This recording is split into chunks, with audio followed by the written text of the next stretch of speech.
It's November 9th, and the strange side of history awaits. Today, we have the world's panic, a wall crumbles, and a city drowns in blood. Let's begin. On November 9th, 1979, the world almost ended by accident. Deep in the Cheyenne Mountain, the night shift watched the cold green screens bloom with bad news. Multiple Soviet launches, arching towards North America. The alarms thrashed the room, chairs scraped, hands hovered over the button no one ever wanted to open. 6 minutes. That's how long the data said we had. Phones crackled to life, radar stations checked, and checked again. Satellites were cued, and somewhere a duty officer pictured cities turning to light. The room felt smaller. The hum of air in the vents turned into a countdown you could hear. The map glowed with ghostly contrasts, each one promising that families would not see the morning. Voices went clipped and flat, procedures not panic. Someone asked the question that mattered. Do we see them, or do we just think we see them?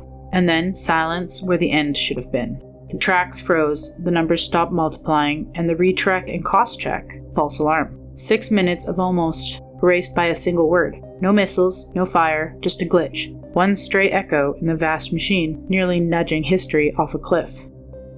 In the end, no missiles flew, just nerves. It makes you wonder, are we protected by our technology, or just haunted by it? How close do you think we come to the edge without ever knowing it? On November 9th, 1989, the world shifted with a sentence that no one fully understood.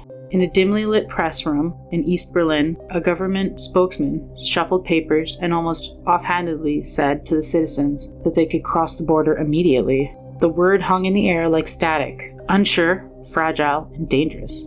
Moments later, radio stations repeated it. Families frozen behind concrete and barbed wires for decades suddenly looked to their doors. Crowds began to gather at the checkpoints, nervous, skeptical, and trembling. Guards stared back, gripping rifles and waiting for the orders that never came. Then something impossible happened. One barrier lifted, then another. The iron gates creaked open, and a flood of people surged through. East met west, and beneath the pale November sky, laughter, tears, and disbelief, all echoing through the night. Chunks of the wall began to fall, stone by stone, under the blows of ordinary people. For 28 years, it had divided families and dreams. That night, the wall died, not in war or fire, but confusion and joy. That night, the world blurred. East met west, fear met joy. And all it took was someone saying the quiet part out loud. Would have you been brave enough to cross, or would fear have held you back? On November 9th, 1520, the bells of Stockholm rang for celebration. But, before the week was over, those same bells tolled for death.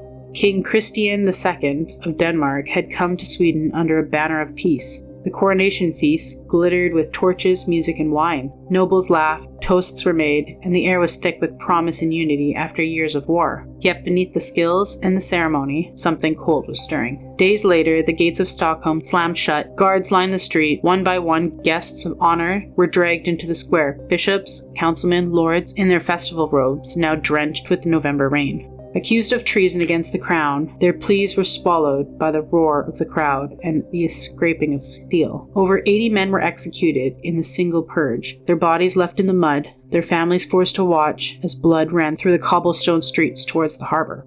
The stretch lingered for weeks and echoed for centuries, coming to a conclusion on November 9th. They called it the Stockholm Bloodbath. Coronation turned into a curse, proof that the royal courts could always just be a mask for vengeance. And on that frozen November night, the crown itself became a blade. It was a royal feast to go down in history. One moment you're raising a glass, next you're losing your head. Maybe the lesson is to never trust the sinister smile of a king who just wants power. Another day, another strange bite from history. Like, comment, and subscribe. Your next eerie dose is just a day away.